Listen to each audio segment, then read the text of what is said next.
السلام علیکم ورحمۃ اللہ وبرکاتہ۔ الحمدللہ رب العالمین والصلاۃ والسلام علی رسول اللہ، اما بعد۔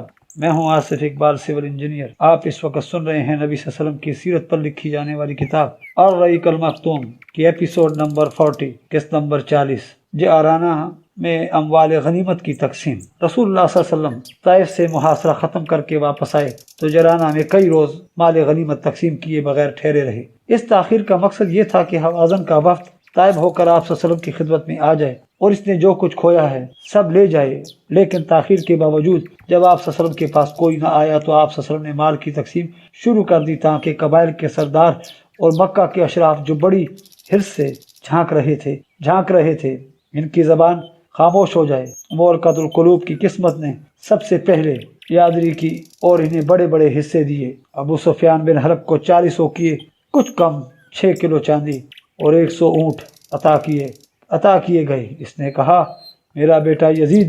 آپ صلی اللہ علیہ وسلم نے اتنا ہی یزید کو بھی دیا۔ اس نے کہا، اور میرا بیٹا معاویہ۔ آپ نے اتنا ہی معاویہ کو بھی دیا، یعنی تنہا ابو سفیان کو اس کے بیٹوں سمیت تقریباً 18 کلو چاندی اور 300 اونٹ حاصل ہو گئے۔ حکیم بن حزام کو 100 اونٹ دیے گئے۔ اس نے مزید 100 اونٹوں کا سوال کیا تو اسے پھر 100 اونٹ دیے گئے۔ اس طرح صفوان بن امیہ کو 100 اونٹ، پھر 100 اونٹ، پھر 100 اونٹ، یعنی 300 اونٹ دیے گئے۔ حارث بن کلدہ کو بھی 100 اونٹ دیے گئے اور کچھ مزید قریشی و غیر قریشی رؤساء کو 100 اونٹ دیے گئے۔ کچھ دوسروں کو 50 اور 40 اونٹ دیے گئے، یہاں تک کہ لوگوں میں مشہور ہو گیا کہ محمد صلی اللہ علیہ وسلم اس طرح بے دریغ عطیہ دیتے ہیں کہ انہیں فقر کا اندیشہ ہی نہیں۔ چنانچہ مال کی طلب میں بدو آپ پر ٹوٹ پڑے اور آپ کو ایک درخت کی جانب سمٹنے پر مجبور کر دیا۔ اتفاق سے آپ صلی اللہ علیہ وسلم کی چادر درخت میں پھنس کر رہ گئی۔ آپ نے فرمایا، لوگوں میری چادر دے دو، اس ذات کی قسم جس کے ہاتھ میں میری جان ہے، اگر میرے پاس تہامہ کے درختوں کی تعداد میں بھی چوپائے ہوں تو انہیں بھی تم پر تقسیم کر دوں گا، پھر تم مجھے نہ بخیل پاؤ گے، نہ بزدل، نہ جھوٹا۔ اس کے بعد آپ نے اپنے اونٹ کے بازو میں کھڑے ہو کر کی کوہان سے کچھ بال لیے اور چٹکی میں رکھ کر بلند کرتے ہوئے فرمایا، لوگو واللہ میرے لیے تمہارے مال فے میں سے کچھ بھی نہیں، حتیٰ کہ اتنا بال بھی نہیں، صرف خمس ہے، اور خمس بھی تم پر ہی پلٹا دیا جاتا ہے۔ مؤلفۃ القلوب کو دینے کے بعد رسول اکرم صلی اللہ علیہ وسلم نے حضرت زید بن ثابت رضی اللہ تعالیٰ عنہ کو حکم دیا کہ مال غنیمت اور فوج کو یکجا کر کے لوگوں پر غنیمت کی تقسیم کا حساب لگائیں۔ انہوں نے ایسا کیا تو ایک فوجی کے حصے میں 4 اونٹ اور 40 بکریاں آئیں۔ جو شاہ سوار تھا اسے 12 اونٹ اور 120 بکریاں ملیں۔ یہ تقسیم ایک حکیمانہ سیاست پر مبنی تھی، کیونکہ دنیا میں بہت سے لوگ ایسے ہیں جو اپنی عقل کے راستے سے نہیں بلکہ پیٹ کے راستے سے حق پر لائے جاتے ہیں۔ یعنی جس طرح جانوروں کو ایک مٹھی ہری گھاس دکھلا دیجیے اور وہ اس کی طرف بڑھتے لپکتے اپنے محفوظ ٹھکانے تک جا پہنچتے ہیں، اسی طرح مذکورہ قسم کے انسانوں کے لیے بھی مختلف ڈھنگ کی اسباب کشش کی ضرورت پڑتی ہے تاکہ وہ ایمان سے مانوس ہو کر اس کے لیے پرجوش بن جائیں۔ انصار کا حزن و اضطراب، یہ سیاست پہل سمجھی نہ جا سکی، اس لیے کچھ زبانوں پر حرف اعتراض آ گیا۔ انصار پر خصوصاً اس سیاست کی زد پڑی تھی کیونکہ وہ سب کے سب حنین کے ان عطیات سے بلکہ محروم رکھے گئے، حالانکہ مشکل کے وقت انہیں کو پکارا گیا تھا اور وہی اڑ کر آئے تھے اور رسول اکرم صلی اللہ علیہ وسلم کے ساتھ مل کر اس طرح جنگ کی تھی کہ فاش شکست شاندار فتح میں تبدیل ہو گئی تھی۔ لیکن اب وہ دیکھ رہے تھے کہ بھاگنے والوں کے ہاتھ پر ہیں اور وہ خود محروم و تہی دست۔ ابن اسحاق نے ابو سعید خدری رضی اللہ تعالیٰ عنہ سے روایت کی ہے کہ جب رسول اکرم صلی اللہ علیہ وسلم نے قریش اور قبائل عرب کو وہ عطیے دیے اور انصار کو کچھ نہ دیا تو انصار نے جی میں پیچ و تاب کھایا اور ان میں بہت چمگویاں ہوئیں، یہاں تک کہ ایک کہنے والے نے کہا، خدا کی قسم رسول اکرم صلی اللہ علیہ وسلم اپنی قوم سے جا ملے ہیں۔ اس کے بعد حضرت سعد بن عبادہ رضی اللہ تعالیٰ عنہ آپ کے پاس حاضر ہوئے اور عرض کیا، یا رسول اللہ صلی اللہ علیہ وسلم، آپ نے اس حاصل شدہ مال فے میں جو کچھ کیا ہے اس پر انصار اپنے جی میں آپ پر پیچ و تاب کھا رہے ہیں۔ آپ نے اسے اپنی قوم میں تقسیم فرمایا، قبائل عرب کو بڑے بڑے عطیے دیے لیکن انصار کو کچھ نہ دیا۔ آپ نے فرمایا، اے سعد، اس بارے میں